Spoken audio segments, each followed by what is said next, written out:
Hello everyone and welcome to another safety training video from the Morning Safety Briefs video series. I am Dr. George, thank you for joining me. Today is Monday, March 12, 2012. Today, we will begin our discussion on how to develop and implement a family disaster emergency plan.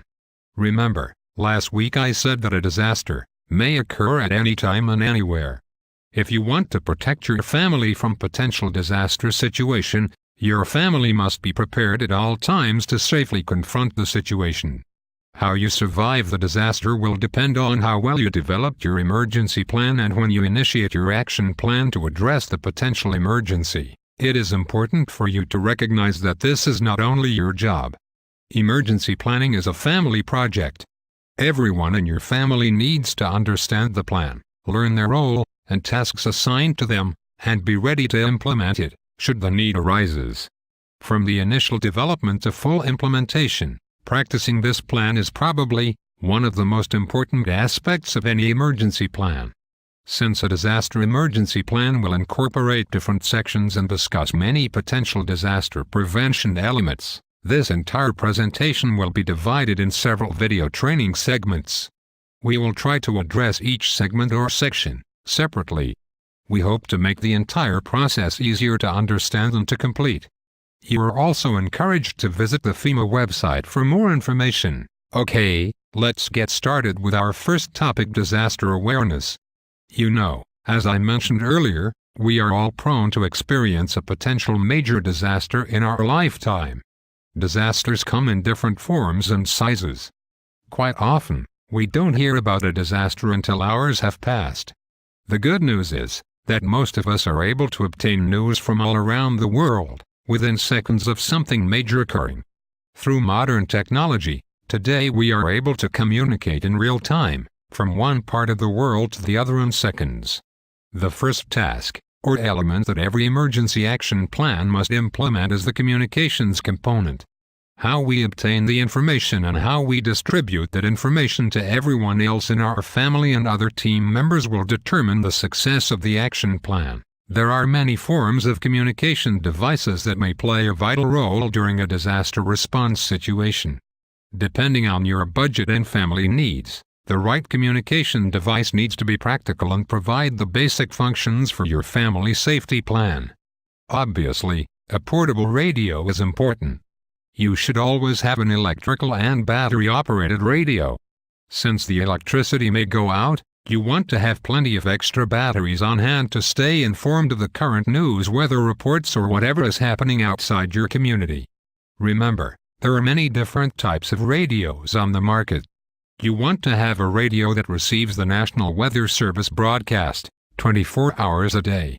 These type of radios, known as weather radios, come in different types and sizes, but most of them will perform the same function, so just make sure that it can provide you with 24 hours weather advisories from the National Weather Service. Another form of communication device that you may consider having will be a two-way radio or a set of walkie-talkies.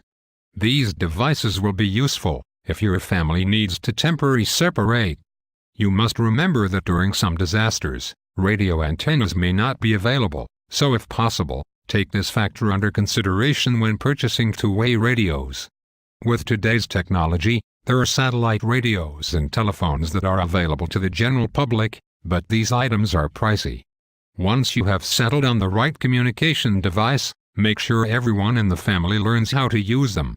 Everyone needs to be able to change the batteries and maintain the device in operation. The next step you want to take into consideration when developing your disaster emergency plan is to determine what type of disasters may potentially affect your family in the area you currently live. This is important because you may be living in an area that may not be affected by certain type of natural disasters. Making a plan for it may be counterproductive at this time, so you want to skip it for now. For instance, while it may potentially happen, the chances for a long-term freeze and severe snowstorm to happen in South Florida, it's almost impossible. While we could potentially come up with several scenarios that this may happen, the entire event is unrealistic. Therefore, why would you write a plan now?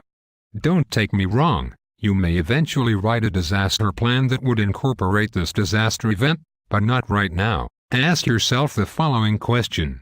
What type of disaster could I potentially see here in my community? Please, remember that I don't just mean natural disasters, but a man-made disaster as well. In general, the disaster emergency plan needs to address each disaster that could potentially affect your family at any given time. Of course, we know that some communities are more prone to certain disasters than others, but that's why you want to be realistic and consider those that you believe may directly affect your family. If you are not sure the type of disaster your community could potentially see, ask the local emergency management office or your American Red Cross. Of course, there are certain facts you want to know. They are, which disaster are you more likely to see in your community? Again, I don't only refer to natural disasters, but man-made causes as well. I always remember about the chemical plant a block away, or the railroad tracks behind your facility, or the diesel fuel plant down the street. Do you understand what I am asking? You may want to drive around your neighborhood and look around to really see what's out there. Sometimes, you may be surprised to find out what is close to you that you didn't even know it existed in your neighborhood. Anyway, you want to write an action plan that addresses each one of the potential hazardous situations that you may encounter in your community. The clearer, the more concise the plan is, the easier it will be for your family to practice and implement, should the need arise. Other questions you may ask your local officials are, does your community have an emergency warning alarm system? Does your community have a local emergency shelter available for people with disabilities or chronic illnesses? Are there animal shelters available to take your pets? Ask if the shelter will have medical care available.